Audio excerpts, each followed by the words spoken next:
process is open.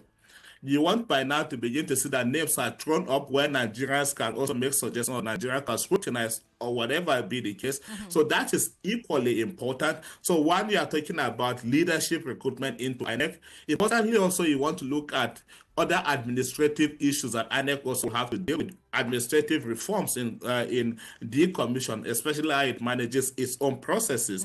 The commission, for instance, had made some recommendations about, this is me now shifting a bit, about also how they can improve participation or open up the space more by taking off the idea of permanent voters card from our election. And maybe just because as it is now, the biometric voter accreditation systems have records of almost every voter. And if you put your fingerprint, it will be able to pop up the record of the voter. Can we, because that has been, the idea of having a PVC has over time been disenfranchising Nigerians because of how the commission also manages the collection, or if you like, distribution of the PVCs, because of also access sometimes to the venues or locations where these things are distributed. If you take that off and introduce any other means of verification, you have the national ID card, you have other means of verification. Besides, once I have my fingerprint and it pops out my biometrics, my facial, and all of that from the system, that should be enough to allow me to participate in the process. So as we talk about these reforms moving towards the next cycle of election, those are the things you want to see institutionalized, while we need to look, like I will keep saying, around the ranks and files of INEC, right? Elections will come, election will go. A lot of concerns will be raised that borders about integrity and that borders about characters of persons that manage elections, and then you will not hear anything afterwards. You want to begin to see the place of sanctions also in our election. And I am not sure, since we heard about the incident that happened, I think in Rivers State in Akwa Ibom after the 2015 election, that has been any big profile sort of sanction on anybody from the Electoral Commission. Okay, oh, sorry, that was... Well, Adamawa, what about Adamawa? Yeah, Adamawa is a case in point, and I think also Sokoto was also a case in point where the commission suspended the resident electoral commissioner. But you want to see more. Nigeria has asking more, and Nigeria deserves to also get more because of the experiences of the past. So I need to purge itself of some of these issues, but importantly also, like I said, you want to see an open process in the recruitment, meaning we also want to rely on the leadership of Nigeria, especially, to be open and transparent about the next leaders that will take over from Professor Mahmood. Lovely. I like how you've even covered two of my points, because you've covered technology integration, which is very important. The push for NIN over PVC. I mean, you literally played into it, because that's also something that I wanted to emphasize on. And you talked about voter registration and inclusivity. Let's talk about campaign finance. In my few years, my 21 years of journalism, have shuddered at how campaign finance has refused to be front and center of any conversation when we talk about electoral reforms. And I'm talking about from the moment we started talking about a democracy in this country, from 1999. Political parties are yet to publish publicly their campaign finance, whether it's above, whether it's below. We are yet to see that.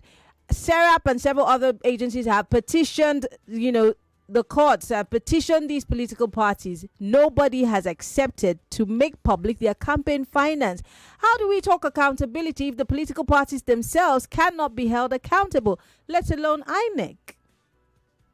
Well, that's also another area that is still shrouded in a lot of mystery, not only on the part of the political party. There is also the part that says the commission must publish the finances of these political parties. So it's both parts. If there is one angle that you also don't see much in literature, is idea of campaign financing in Nigeria, because the process is never opened, both from INEC and also from the political parties. For instance, on the part of INEC, I think political parties are supposed to publish their record like twice a year or thereabout. If parties are not doing that, call them out. You could come to the press, so you also come clear and list out parties that have not submitted their financial records, their financial budget, for instance, for the year. And then the party you actually expect them to do more. I know as much as there is no clarity about how much a party, while it is there, because individuals can make donations to parties. That has been exploited in the past. We have seen a single individual donating 100 million, billion to political parties in the past and all of that. And also how much a party can generate internally. But I mean, if you are talking about accountability, it has to also start from the part of the party. If INEC is not coming to us and we want to be that, if you like, a model party that everybody will want to be part of, we want to also start coming out clean to declare whatever our income and whatever has been our expenses. You want to also see that sort of level of accountability from the political parties. But I agree the commission also needs to do more. If parties are not doing that enough, call them out and let Nigerians know they are supposed to. At the end of every electoral cycle, we have done an electoral cycle last year. We want to know, because these are also all the 18 political parties involved on the ballots for both Edo and Ondo. All 18 political parties were involved. We want to see the records from this engagement. How much has come into the party and how much do they spend? If no party is doing it, like I will keep saying, we want the commission as part of their own final report of the election to come out and say what party complied and what party did not comply, so that the full whatever is the weight of the law can be visited on the political parties that are not complying with this. But there are those who would say that because of the independence of the lack of independence there is there in INEC, people would say, well, INEC cannot call these people out, like you said, because who put the man at the helm of affairs there? They're playing to a certain tune. So who's to say that they would even call out the powerful political parties, let alone the tinier ones? Well, if you had followed most of the conversations from INEC, for instance, things even like, you know how you also have to submit list of your party reps online before election. INEC will just come and make a blanket statement to say, oh, there was this opportunity, only a few parties complied. Who are those parties that have failed to comply? And yet on election day, you see that almost all the, if you like, frontline parties, you see that they have party agents at the polling unit. How were they accredited? Did they follow the proper procedure? I think also it needs to also start from that. If we're talking about accountability, it has to be total. Going back to that conversation, if INEC could be bold enough to start exposing those sort of irregularities from submission of the list of candidates, submission of also party agents, to even the idea of campaign planner, then INEC will imbue itself, will remove itself from that, and so that the burden of responsibility will now shift from INEC to the political parties. And then if on the basis that parties are not open or transparent to share whatever are their budgets or their expenses with Nigeria, Nigeria can hold them on that basis. Absolutely. And then not to allow them to be participating in elections in the future. All right. Well, we still have with us Paul James. He's from YIAGA Africa. We'll take a quick break, Lagos. When we come back, you have questions, you have comments. We're live, facebook.com/Nigeria Info FM. We're live on YouTube. Post your comments, post your questions. When we come back, Paul will be answering, but there's a lot more to discuss on this electoral reforms on Hard Facts. Stay with us.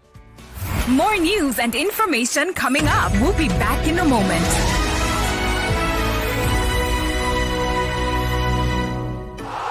In the cooking game, you need a winning game plan. I'm not just talking about your fresh ingredients, utensils, or cooking skills. I'm talking about your choice of seasoning. Your game plan is incomplete without Maggi chicken flavor. Made with a flavorful formation of onions, celery, turmeric, it's the game changer. Elevate the taste of your everyday dishes with delicious rich chicken flavor. Oh yeah, let's go. New Maggi chicken flavor, the game changer.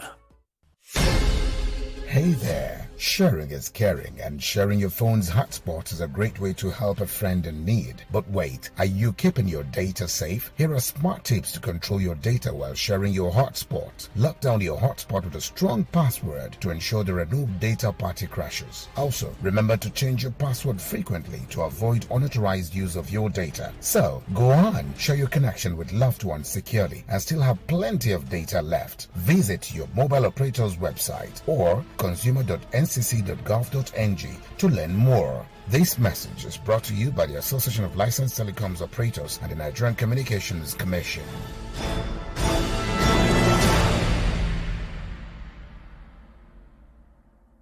Are you a business owner struggling with how you buy, record, store, and sell your products effectively? Look no further. Manage your processes smarter with Paybox 360. Imagine receiving orders from multiple channels, whether it's web POS, offline POS, your instant web, mobile phones, or microsites. Paybox 360 helps you stay ahead with automated reordering to restock effortlessly. And there's more. You also get a free POS system for seamless transactions, built-in accounting tools to track your finances effortlessly. Whether you're running a supermarket, restaurant, chain of stores, or a single outlet, Paybox 360 gives you the tools to simplify operations. Paybox 360 also offers powerful modules like HR management to automate payroll and offer employee benefits and spend management to track expenses and budgets seamlessly. Dial star 347 star 180 star 15 hash or call us at 020-133-00172 today. Paybox 360. Buy, store, sell, and succeed. Good morning, ladies and gentlemen. This is your pilot speaking. Today we have some special passengers on board. 3 Betano members are going to England to watch Aston Villa live. Congratulations, Emeka, Yemi, Ibrahim. Play with Betano and stand a chance to win an all-inclusive trip to the UK to watch live the big game of Aston Villa versus Tottenham. Betano, proud partner of Aston Villa. Play responsibly. Available only to those over the age of 18. The promo is valid from November 1st to February 28th, 2025. Hello, excuse me. This Milo pack looks different. I'm seeing support energy release, BAM, on the pack. Is it the same Milo? No, this one is new and improved. The supports energy release means when you give your kids Milo as part of breakfast, you are giving them energy they need to go to school. I like this one. Your kids need nourishing energy. Give them the new and improved Milo at breakfast. It has nutrients that support energy release to help them get the most out of their day. Milo, energy to go further. Milo!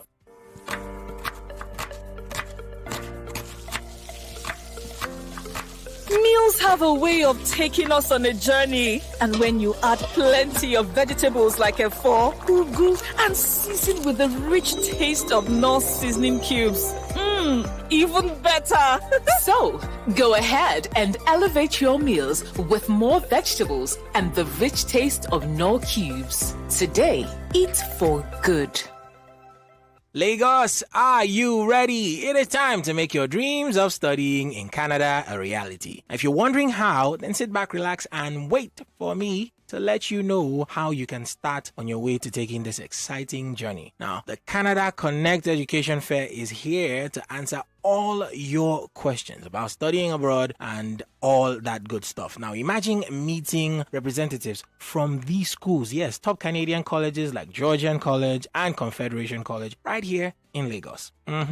On February the 8th at the Bon Hotel, number 51, Shobo Arubiodu Street in Ikeja, starting at 10 a.m., you will have the opportunity and chance to explore incredible postgraduate work permit eligible programs, discover career opportunities, and learn the secrets of a successful visa application, all under one roof. And that's not all. There is more, in fact. This isn't just another fair. It is the beginning of a life-changing adventure for you. Whether it's a course selection counseling or career growth or your dream of living abroad, we have you covered on all bases. Don't let this opportunity pass you by. Call Damilola at 0806-499-7125. That is 0806-499-7125. Or Jumoke on 0810-803-5008. That is 0810-803-5008.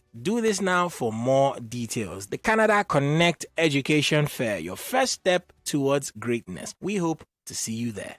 Canada Connect, where dreams meet opportunity.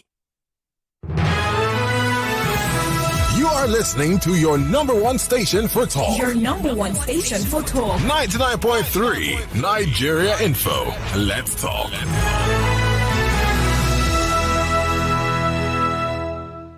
Millions of listeners trust us on Hard Fact. Whether it's politics, social issues, controversies, and trending stories. You know we're credible and objective. It's Hard Facts with Maryann Okon on 99.3 Nigeria Info. This is Hard Facts. Yes, it is still Hard Facts, 99.3 Nigeria Info. We're still talking about electoral reforms in Nigeria. My guest is the manager programs. let me. He's the programs manager. He's not the director of programs. So he's the programs manager for YIAGA Africa. I'm talking about Paul James, and we've been talking about the need for electoral reforms in Nigeria. Before we went on that break, we were talking about election financing and why there needs to be some sort of transparency in that regard. Also, there's several other issues that we need to talk about. Before I come back to my guests, if you want to be part of the conversation, we're live on facebook.com/Nigeria Info FM. We're also live on YouTube, Nigeria Info FM. Join the conversation on WhatsApp. It's 08095975805. Or better still, you could join the conversation on Skype if you're listening from outside of the country. We are Nigeria Info FM. Soon the phone lines are going to be open. But let's talk about, we did cover electoral offences and, the judiciary. But let's stick to the judiciary. It's a sore point for a lot of Nigerians because, the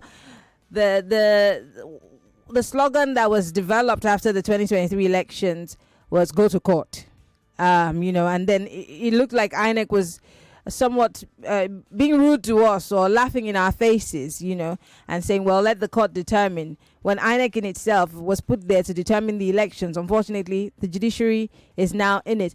Takes us back again to the organization of the calendar for elections. It looks like the judiciary messed it up from the start. And here we are again, still battling with the judiciary. Is there a way out anytime soon?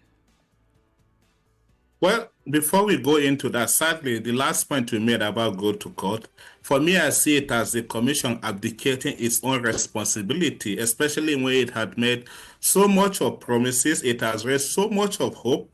It raised a lot of expectations, but could not also manage the expectations. And I also don't think that is the way out. We got to a point in this country where you are almost waiting until the courts have declared before you will celebrate an election victory, and then taking over this power from the people.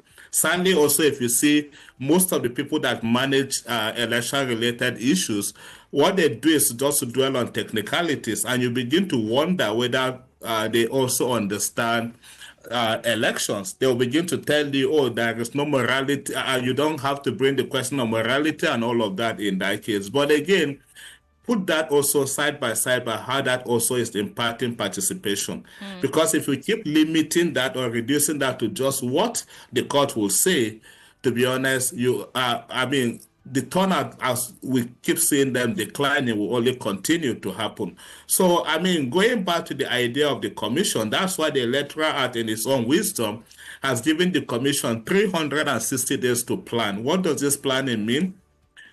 Resources for the election should also be advanced to the commission. By resources, we mean funding 360 days before the election. By our next timeline, it should also 360 days before the election provide notice for election. Political campaign activities are also supposed to happen. Party primaries should be concluded.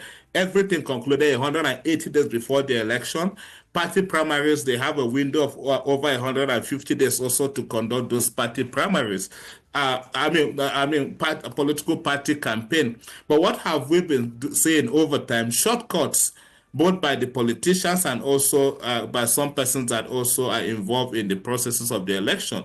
For instance, how these party primaries are also conducted and how most of them will end up also in the court. The challenge of these primaries is that the commission is supposed to observe, at least, because the primaries are solely the responsibility of the parties. They are supposed to observe how the primaries are conducted. But then you keep getting parallel primaries. The commission will be at one. At the end, the party will submit a name or a list to the commission. The commission have to take the list. And at the end, the commission will be a suit to a court case that is initiated by either the candidate or the party and all of that. The commission said it was part of over 800 court cases in the 2023 election. Think about it as an institution that should manage the election and the institution that will be running after, going to court to also defend itself. That is in itself was also challenging. So the judicial processes related to the election for me was also an encumbrance. Now, the election itself happened. What did the commission do? the Electoral Act has given the Commission, I think Section 65 or thereabout, has given the Commission the window of 7 days to review elections that are conducted under questionable circumstances. And up to this moment, as we speak, I have not seen the Commission utilize that provision. It was for a reason that people advocated, and that advocacy came very strong after the 2019 governorship election in Kogi State, where it was characterized by different shades of election-related violence. And when people approached the Commission said it cannot overturn, only the court can overturn the decision of the returning officer from the election. And because of that, people said, okay, can we find a window out of this? Can we find a way out? So in the wisdom of the National Assembly, they added the clause that the Commission can review election conducted under questionable circumstances. The question that were asked about the 2023 election, if you look at the collation centers, people simply called for a review, which I don't, to be honest, at that point did not even see the need for the rush. If people simply call for a review, suspend the collation, ask people to bring up their evidence or go through even the count there, give them the chance for fair hearing at that point. I think this is what happened in Kenya. There was a pause at some point in the Kenyan presidential elections, if I'm not mistaken, where, you know, there was a review in the middle of the elections before the final votes were counted. And great question. Why couldn't we do that in Nigeria? That's, for me, I wouldn't want to say laziness, but that in all is also part of election administration. And they give Nigerians a chance. We don't have to be ending our elections at the court. I know the lawyers may not be happy to be hearing this because, of course, also people want to make something out of it. But to be honest, we need to come to that place. Nigeria is now becoming a laughing stock. I've been part of election observation in other countries, and you don't get to hear most of these issues. In fact, as a country where I think somebody raised the question, I thought INEC chairman that shared this, raised the question whether or not they were going to court. The person wondered, what do you mean by going to court? Because for them, once election is done, election is done. Simple. For our own case, I have to go. Whether I mean, we have seen election that are like a landslide in this country that you could see for a fact. You will be in the state and you will see how people voted. But the candidate or somebody from the election will still want to go to the court to challenge the outcome of the election. We have to come to that point in the life of our elections, both as politicians and as a citizen, that we also want to move forward, but especially also accepting the election outcome when they are free, when they are fair, and when they are also considered as credible outcomes. Great. Well, Lagos, join the conversation. The phone lines are open. 020-1277-0993. Paul James is the program's manager for YIAGA Africa. You could ask your questions. You could chime in. You could comment. Your commentary is actually welcome. I have at least 14 minutes on the clock. 0201-277-0993. 0201-465-7190. That's the number for you to call on WhatsApp. It's 0809597580. 60 seconds is all you have. Please go straight to the point and ask your questions. Hello, welcome to Hard Facts. Good evening, Maryann. My name is Michael. Hello, Michael. Yeah, good to hear from you. Yes. I want to ask your guest, beyond the government, what else can we do with regards to INEC? I know that the civil society group like his YIAGA Africa and stuff are trying their best, but I want us to do more. What else can we do? The office of the citizen, yes, enlightenment and all. Is there any other thing we can do to make sure that whoever is the new INEC chairman and the people that will be appointed to handle this will be people that are fit and proper for the job? Thank you. Great question, Michael. Thank you very much for calling. Paul? Yes, I think very important. Citizen vigilance is very critical. We have stopped some appointment in the past. If the caller will remember, there was a time that Loretta Onoche was appointed as commissioner, and people vehemently opposed that. Civil society protested to the National Assembly, and then at the end, that process was stopped. When the other appointments happened by President Tinubu, people actually raised concerns with those appointments, but The National Assembly did not pay attention to that and went ahead to just nominate them. That's also why I think this conversation is very important. Now, Maryann, thank you for the opportunity that Nigerians need to begin to know that there will be an appointment into INEC happening later this year. We need to start paying attention. We need to start asking the right questions. We need to put this forward to both the government, to our legislators and all of that, because after the president will have nominated anybody, the person will be confirmed by the National Assembly. If the person, by virtue of character or competence, is not the kind of person that Nigerians want, we should oppose that. But even before we get to that place, we need to start asking questions about the kind of INEC that we want. We want to see a new INEC. What sort of new INEC do we want? We need the government to start putting names forward. If as it stands, we may not have the window to begin to change some of the constitutional provision.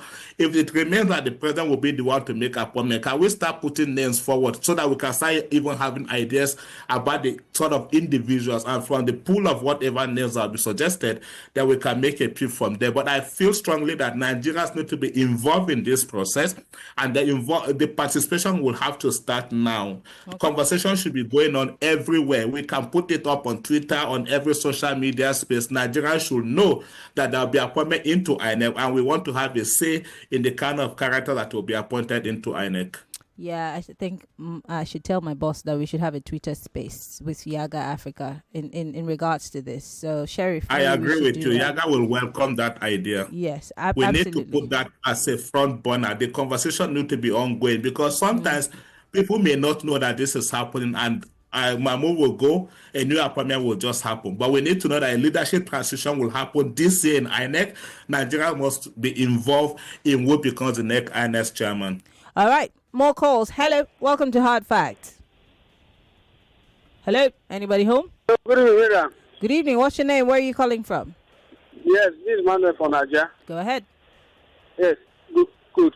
My question to your guest is, what can we do stop all this contradicting judgment? Because all this contradicting judgment from the court is what brought all this upcycle election into a part of this country. So what can we do to stop all this contradicting judgment? Most especially the one that happened in Imo State between Joha and thank you. All right, thank you very much. Did you hear him, Paul? What can we do to even stop some lawyers? Yeah. Even some lawyers will tell you they are tired. Most times I even pity INEC. See, we were in the hall during stakeholders meeting in Edo when the commission chair mentioned, now we have been asked to add a political party back on the ballot, National Rescue Movement. And they do not even have a candidate or a representative in the room. The same also happened in Ondo. Just a week of the election, the commission was also asked to add the National Rescue Movement on the ballot. Thankfully, in Ondo, they even have a candidate. Now, all they use these platforms are just for political negotiation. If of the election, all of them will just pull out. We need to continue to speak about these things, because for instance, even for all that are planning for election, we had already printed our election checklist for observers. I have sent the checklist to across the local governments in Edo State. We have to now recall them and reprint another checklist.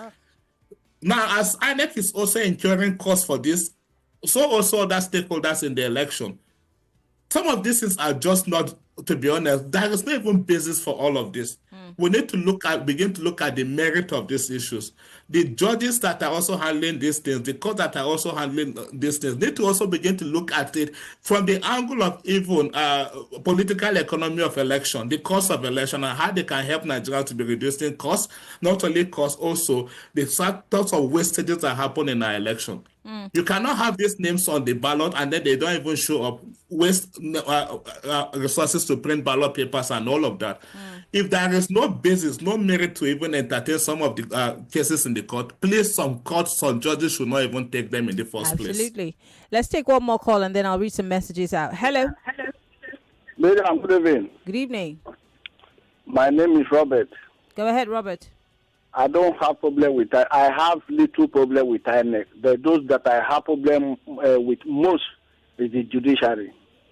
You understand? After an election, they take the matter to the tribunal. The judges with their wigs will see something clearly and they will turn it upside down. That is the problem that we have in this country. Because we are sure that if I conduct maybe an irregular, election that is full of injustice, you take it to the court where those who were robbed can get justice. But at the end of the day, the judiciary will now judge the matter in the favor of those. So the judiciary is the problem of this country. Thank you very much. All right, thank you very much, Robert, for calling. Let me go read some messages and then I'll come back to you, Paul. On WhatsApp here, somebody says, I've suggested on your station 2 prominent Nigerians, Bishop Matthew Kuka of Sokoto and Professor Ishak Loyede, to co-chair INEC. Okay, this is John from Vietnam. Okay, John, interesting. Someone here says, okay. This one says, I greet you and your guest. Kindly ask your guest if he believes that there can be any meaningful reform in our electoral process in a situation whereby the president is not showing any good political will to carry out reforms. If no, then what can people do? Taiwo from Ejigbo. Paul. I strongly believe that there will be meaningful reforms. Reforms is what has brought us to where we are today. That we're still talking about our elections because we still have hopes. If you think about the 2027 election, that the president that emerged out of that process even questioned the process that brought him to power. And then it is from that moment that we start gradually the reform process evolved to where we now have deployment of more technologies, even more technologies in our election. We're also now in a place where votes are counting, whether we like it or not. And that is why people are devising means to also be scuttling the process of the buying votes. That are having the issue of vote buying now is because politicians know they have to go and look for the real voters. And also because they know that they have underperformed or people are not happy, the only way to get the people to engage is to pay the people to engage. We need to start resisting that. The reform also needs to start from the individuals themselves. Whenever you come out of the election, you look at the good and the bad side of every election. We praise the last Ondo election because of election administration. Logistics were properly managed. Because we had the proper person there, the person that emerged through the ranks in INEC. The Edorek was a director legal with INEC before she became rec. We can identify this kind of individuals, well-meaning Nigerians that will help the process. So we have to think about, as we think about individual institutional reforms, we also need to think about the individuals. If you think about issues that happen around election, we are quick to point fingers at Mahmoud. INEC had only 14,700 staff nationwide. Nigeria has 176,000 polling units. People that manage election in those locations are Nigerians. I know we can say they are youth corps members and all of that. Sometimes even lecturers that are very strict in exam halls will come and be struggling to calculate election figures on election day. We need to start speaking the truth to ourselves. The reform also has to start from individual. Even as we tax the commission, we also need to do better as Nigerians. You just shot a stray bullet at our professors. That's not nice. They should come at me. All right, let's read some more messages before we go. I think I have just about 4 minutes before I let you go, Paul.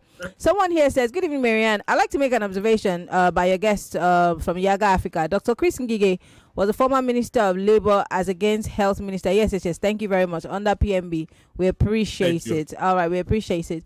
This one says, why can we not vote using our NIN cards, which is open to all Nigerians? That should solve the issue of continuous voter registration. Paul, I think you already mentioned that. I have mentioned that. In fact, lessons we can even learn from some country. I think even South Africa does that. They have an agency that manages birth registration and all of that. While the person is turning 18, the person is informed that they are now eligible to vote, and then they go obtain certificate for voting and all of that. We can think about all of that. I know now there is a handshake that is happening behind the scene between the NIMC, Identity Management Company, and INEC. They are trying to merge data because as it stands at the moment, as bad as our voter registration and all of that could be, it has one of the most authentic record of Nigeria that you can imagine. So a cleanup is happening behind the scene that Nigerians will not know, may not know, but it's also about how we help that process. I agree. We should come to the point where, we already have our fingerprints in most of these locations. I should be able to put my fingerprint and get my data up, and then I participate in the process. Lovely. Let's read some more messages. Someone here says, let's see. Oh, the messages are hanging. Okay, I'm going to take one quick call and then let you respond, Paul, before we wrap things up. Hello, welcome to Hard Facts. Good evening, Maryann Okon. Good evening. What's your name? Where are you calling from? My name is Godwin, calling from Blackwell. Go ahead. Yes. As far as I'm concerned, this INEC chairman, if by chance again is allowed to come into existence to handle this Nigeria election, definitely there shall be no hope. And except Quran and Bible and any other traditional authority is brought down, both for the judges and the INEC chairman to stand and agree that if they do anything wrong, evil, let the thing, the power of God descend upon them. Okay. Otherwise, there shall be no hope so far with the kind of what we have seen last year or thereabouts. Okay. God bless you. Thank you, Gordon. It's like they will start using Shango to swear. In closing, because we have 1 minute 38 seconds, Paul. Well, I mean, Godwin should also know that INEC chairman is tenure tight, and we will not see him come back again as INEC chairman. We should, just like I will keep saying, pay attention to the next recruitment that should happen into INEC. We need to start speaking about the kind of people that we want to see involved. I think some CSOs, YIAGA also is trying to organize a conference in February that will start speaking about these issues. Nigerians need to also follow through, and if there are opportunities from there to make contribution, we should all make our collective effort to get the kind of INEC that we want. Well, again, I'm going to try to see how we can commit to working with you, YIAGA, to have these on and off again conversations on Twitter space, because there are a lot of young people who are on social media, and this is our catchment area.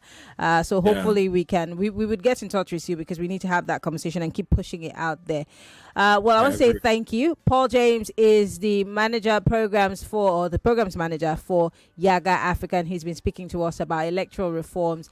If you need more information, I will bring him again and again and again, and this conversation is inexhaustible, obviously. So Paul, make a commitment that you will come anytime we call you. Maryann, I've never said no to you. Thank you very much. Thank you so much for coming, Paul. We appreciate it. Thank you. All the best. All right. Well, Lagos, we want to thank you all for being part of the conversation. We will go for a break at the top of the the bottom of the hour. Bring you some messages. When we come back, we'll be wrapping up. Don't forget to follow Nigeria Info on all of his social media platforms, on Facebook, YouTube, Threads. Make sure you subscribe to our YouTube. Download the Nigeria Info FM mobile application. That way you can take us everywhere you go. Tomorrow, I'll be talking with the National Publicity Secretary of the People's Democratic Party. Can the PDP overnight become a formidable opposition come 2027? That's the conversation we'll be having tomorrow on the Big Hard Facts. But enjoy the rest of our programs. My name is Maryann Okon. Follow me on Twitter, Instagram, Threads, MIMIEYO, or just search for Maryann Okon. I love you, Lagos. You know this. See you tomorrow.